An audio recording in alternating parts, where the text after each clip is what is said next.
Hey, welcome to the video. My name is Michael Aceta, owner of Canine Business Builder. I help dog trainers grow their businesses online. And if you're tired of staring at a blank screen wondering what to post, I'm about to show you a simple way to create content that actually attracts paying dog training clients, even if you are new to marketing your business online.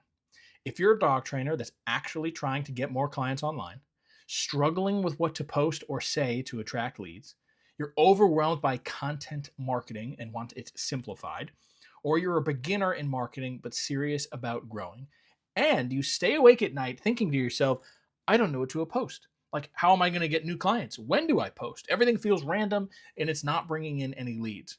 What you're going to learn in this video is the number one reason your content isn't working, client questions and how that means a content gold mine if you do it right, the three category content system, a simple idea generation exercise we're going to do together, and the next steps on how to systematize your content so you're not literally running on a hamster wheel all the time. Now, it's not your fault. You were never taught this. No dog trainers ever taught this. Okay. You're learning how to train dogs and help clients. You're not learned in marketing. Okay. But random posting doesn't work. And every big guru says just post thousands of times a day. Gary Vaynerchuk, Grant Cardone, Alex Hormozy, Russell Brunson, all of them are like, just post, just post, just post. But what do you post? Because 100 posts does not mean 100 leads. Random posts are not the same as strategic posts. So if you want marketing to work, you have to make it work. What do you post then? Client questions. These are the content goldmine. Now, what are the 6 most powerful questions? You've heard them your entire life. You can probably know where this is going. Who, what, when, where, why, and how. These are literally questions that you'll find everywhere in the world. So who? Who is Cesar Millan? Who is Zach George? Who is Karen Pryor? What? What is a clicker? What is the right leash for my dog? What is the best way to stop a dog from barking at strangers? When? When should I correct my dog? When should I train my dog? When should I rehome my dog? When should I get a second dog? Where?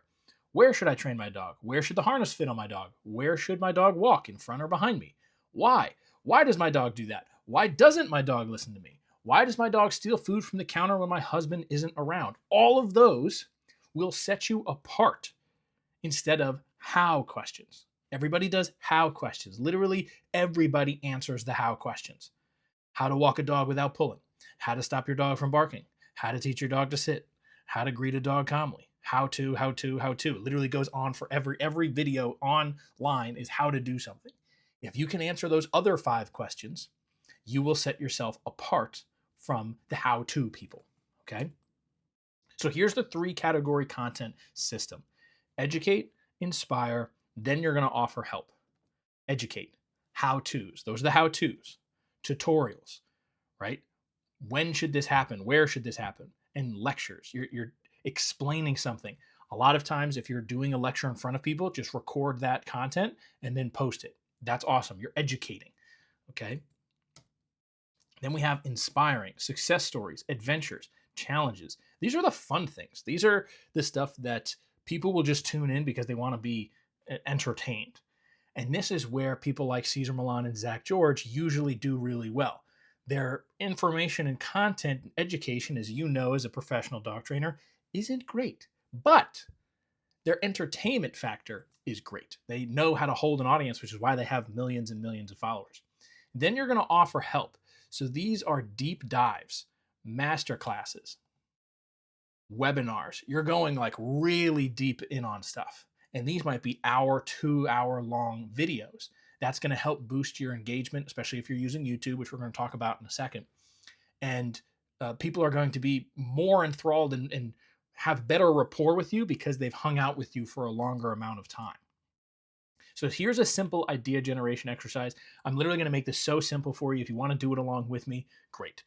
What you're going to do is write down 5 client problems. Now, depending on the type of clients that you work with will determine the problems that they have. Then you're going to turn them into 5 posts. So, pulling on the walk, stealing food, jumping on guests, rushing out the door, dog scared of the car. You're going to write down your 5 right now. It could be literally anything. If you're dealing with high-end people, it's like my dog keeps stealing my Gucci shoes, okay? If you're working with the average person, it might be stopping my dog from jumping on guests. Now what you're going to do is go to whatever platform you're working on. YouTube is what we're going to be using here, and I'll explain why in a second. But you're going to go whatever platform you want to work on. You're going to type in that problem and see what the first few videos hold. So right here, pulling on walk, how to stop your dog pulling on leash, guaranteed. How to stop your dog from pulling. Now, Cesar Millan and American Standard Dog Training both have millions of followers. However, these videos are 3 years old and 8 years old. Does that mean that you should make a video about leash pulling? No, because clearly there's other dog trainers that have, and they can't beat these two videos for whatever reason. So it could be the title is really good for them, their thumbnail, or the fact that they just have some authority in the space already and YouTube pushes their stuff. So you need to differentiate yourself. So instead of saying pulling on walk, why is my dog pulling on walk? That would change something. Where does my dog pull on the walk the hardest? Or something like that. Use the other 5 questions instead of how to make you stand out in the marketplace, okay? So, stealing food, same thing. I just typed in dog stealing food. And you're probably going to get in certain contexts just funny videos, which are great for the entertainment factor, right? So you can just roast people who have really bad behaved dogs. That's one way to do this. Stealing food, how to stop your dog from stealing food and counter surfing. Quick trick for training dog to stop stealing food. That seems robotic to me. So you might be able to make a better title and a better thumbnail and have more views than this person who's got 73,000 views of 5 years ago. Now, if you look right above the first video, Suburban Canine Dog Training, this is 1-year-old video, right? So this video is only a year old and it's already at the top, which means you might have the chance to make a better video. So you're going to watch these videos, see the content and go, okay, how can I make this better? That's how you play the game. Jumping on guests. This one's interesting. How to stop your dog from jumping on not guests, but people. Even the second one, teach your dog to stop jumping up on people.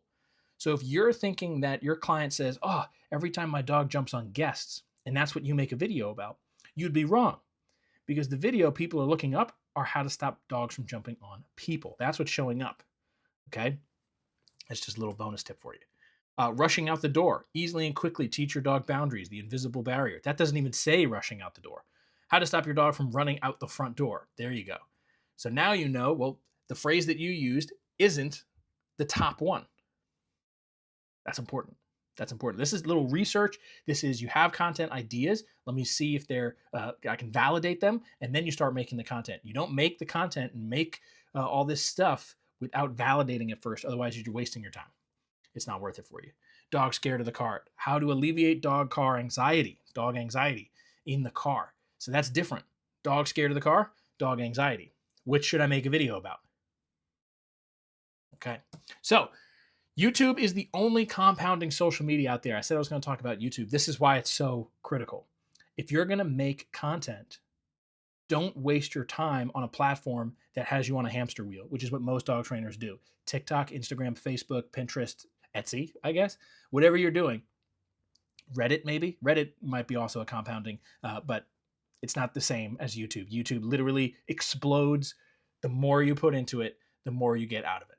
Okay? It's the only compounding social media out there that is widely used in a huge amount. So there are a lot of dog trainers on YouTube. Most of them don't know what they're doing, and they're still successful. So if you spend the time to figure out what you're doing and really hone in on it, like the pros do, now they have full teams, but you can still do this. Okay, you can still do this. You just have to pay attention to what's going on and how to use it effectively and put your energy into it. Don't put your energy across 5 social media platforms. Put it into one and get really, really good at it. So your next steps are going to be to systematize your content. Do whatever you can to stay consistent. If you're going to post once a day, post once a day. If you're going to post once a week, post once a week. It has to be consistent. That's how we get that compounded growth. If you go a year without posting and think that your business is going to be successful, you're wrong. Okay? This is literally the secret to every great marketer ever. They have this massive team, or they're doing it themselves, and they schedule out all their stuff, especially if they're doing it themselves, actually. They schedule out everything they possibly can, multiple posts a day. They make all of their stuff in like one weekend. They spend 40 hours doing it in a weekend. They put it all out, and then boom, like that's their plan. Then they can focus on the other sides of the business. So if you spend the first weekend in the month making all of your content and planning them out, now you can spend the rest of the month training dogs and just servicing clients. Okay. So if you want my content planning calendar, I'm going to put the link down in the description so you can check it out. There is a whole bunch of them. I'm not going to shove one down your throat, but if you want the one that I use to schedule out all my content, the link will be down in the description. Okay. So if this helps you, please hit the like button, drop a comment with your biggest takeaway. I'd love to hear what topics you want help with next. So please put that in there. Thank you guys for spending the time hanging out with me and getting this information. I hope it was useful. If you do know somebody who would also get value out of this, share it with them. Let them know. Don't be greedy. Don't hold on to all the information. And YouTube thinks you would like this video next, so check that out.